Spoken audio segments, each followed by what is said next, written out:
Assalamualaikum warahmatullahi wabarakatuh. Pada kali ini kita akan belajar mengenai pajak penghasilan, cara menghitungnya ya, soal dan pembahasannya. Nah, kita lihat soalnya dulu. Ini contoh perhitungan pajak penghasilan pasal 21. Sita Rianti adalah karyawati pada perusahaan PT Onyx Komika dengan status menikah dan mempunyai 3 anak.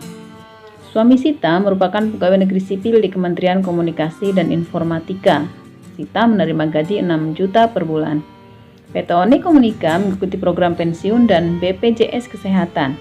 Perusahaan membayarkan iuran pensiun dari BPJS Ketenagakerjaan sebesar 1% dari perhitungan gaji, yakni senilai 60.000 per bulan. Di samping itu, perusahaan membayarkan iuran jaminan hari tua setiap bulannya sebesar 3,70% dari gaji pokok ya. Sedangkan Sita membayar iuran jaminan hari tua setiap bulan sebesar 2% dari gaji. Premi jaminan kecelakaan kerja dan jaminan kematian dibayar oleh pemberi kerja dengan jumlah masing-masing 0,24% dan 0,3% dari gaji. Pada bulan Juli, di samping menerima pembayaran gaji, Sita juga menerima uang lembur overtime senilai 2 juta. Maka perhitungannya adalah, nah di sini kita lihat ya, Sita memiliki gaji pokok. Di samping itu Sita juga memiliki uang lembur nih, uang lembur sebesar 2 juta. Nah, kita bisa pisahkan mana yang dibayar Sita, mana yang dibayar oleh perusahaan. Kalau yang dibayar oleh perusahaan, maka itu akan menjadi pendapatan Sita. Kalau yang dibayarkan Sita nanti akan mengurangi pendapatan atau mengurangi gaji Sita. Perhitungannya seperti ini. Gaji pokoknya 6 juta. Tadi mendapatkan tunjangannya 2 juta. Nah, JKK ini jaminan kecelakaan kerja yang dibayarkan oleh perusahaan. Maka nanti akan menjadi penghasilan Sita nih, penambah penghasilan. Yaitu 0,24% dari gaji pokok. Gaji pokoknya 6 juta. Jadi 0,24 kali 6 juta. Jaminan kematian 0,3% dari gaji pokok. Ini yang dibayarkan oleh perusahaan.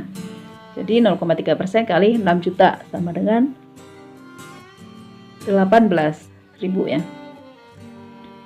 Sehingga penghasilan bruto Sita di sini adalah 6 juta ditambah 2 juta ditambah 14.400 ditambah 18.000 menjadi 8.032.400. Itu penghasilan Sita per bulan.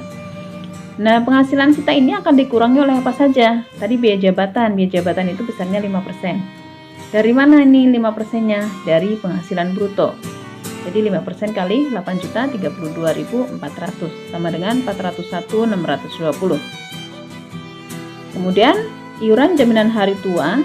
Nah, ini 2% dari gaji pokok besar 120.000. Kemudian iuran jaminan pensiun dari gaji pokok ini 60.000 ya. 1% dari 6 juta 60.000. Nah, sehingga di sini ditambahkan ini 401 ditambah 120 ditambah 60.000 ini ya.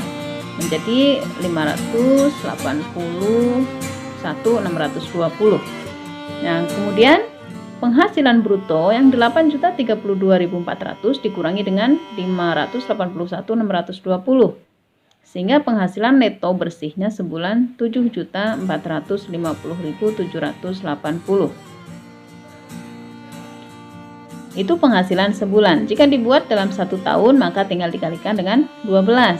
Sehingga penghasilan netonya dalam setahun 89.409.360. PTKP ini penghasilan tidak kena pajak. Nah, PTKP-nya untuk wajib pajak sendiri Sita 54 juta. Kenapa 54 juta? Karena Sita memiliki suami dan suaminya juga bekerja. Walaupun Sita punya anak, nanti tanggungannya bukan menjadi tanggungan Sita karena suaminya juga bekerja. Sehingga Sita hanya menanggung PTKP sendiri saja, 54 juta. Nah, dari jumlah penghasilan neto 89.409.360 dikurangi 54 juta. Sehingga penghasilan kena pajaknya 35.409.360. Dibulatkan ke bawah. Ya, dibulatkan ke bawah menjadi 35.409.000. Nah, PPH terutang 5% kali 35.409.000. Kenapa 5%? Karena penghasilannya di bawah 50 juta.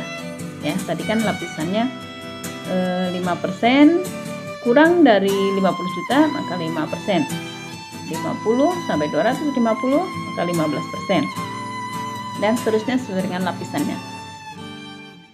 Nah, jadi PPH terutangnya sebesar 1.770.450 ini per tahun. Ya, jika dibayarkan dalam 1 bulan, maka PPH pasal 21 per bulannya adalah 147.538